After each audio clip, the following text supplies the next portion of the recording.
Congratulations. Thank you. ഇമാതിരി തെമ്മാടികളെ കൊണ്ടുവന്ന് ഇന്ത്യയുടെ പ്രധാനമന്ത്രി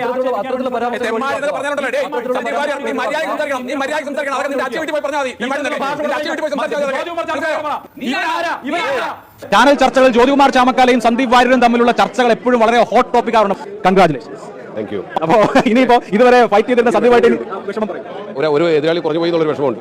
നല്ലൊരു എതിരാളിയായിരുന്നു സന്ദീപ്. തീർച്ചയായിട്ടും നന്നായി കാര്യങ്ങൾ പഠിക്കുകയും നന്നായി അവതരിപ്പിക്കുകയും വേണ്ടി വന്നാൽ എന്നെ പോലെ തന്നെ പരിചയപ്പെട്ട് സംസാരിക്കാനും ശേഷിയുണ്ട്. നിങ്ങൾ തമ്മിലുള്ള ഒരു കോംബോ ആയിരുന്നു ഒരു പ്രധാനപ്പെട്ട ഒരു സംഗതി. അതിപ്പോ ഇനിയിപ്പോ നിങ്ങൾ രണ്ടുപേരും ഒരേ നിലപാടെടുക്കുമ്പോൾ അതിന് അതിന്റെ ഒരു ശക്തി പോകും. അതാണ് ഒരു ബോധയിൽ പരസ്പരം മത്സരിച്ചുകൊണ്ടിരുന്നവർ ഒന്നിച്ച് നിൽക്കുമ്പോൾ ബുദ്ധിമുട്ട് രാഷ്ട്രീയമായിട്ടല്ല, ഞങ്ങളുടെ അവസരങ്ങളെ സംബന്ധിച്ച്. അതായത് നിങ്ങളെ പോലുള്ളവർക്ക് ഇത്തരത്തിൽ എന്താ പറയുന്നത് എരിവും പുളിയും നൽകിക്കൊണ്ടിരുന്നത് സ്വാഭാവികമായിട്ടും ഞങ്ങൾ തമ്മിലുള്ള ഒരു പക്ഷേ കേരളത്തിലെ മലയാളത്തിലെ ചാനലുകളിൽ ഏറ്റവും വൈറലായിട്ടുള്ള അല്ലെങ്കിൽ ഏറ്റവും ഹോട്ടായിട്ടുള്ള അതായത് ഒന്നുകൂടി വൈറലാവും. അതാകട്ടെ, അത് സ്വാഭാവികമാണല്ലോ അത്തരം കാര്യങ്ങളിൽ.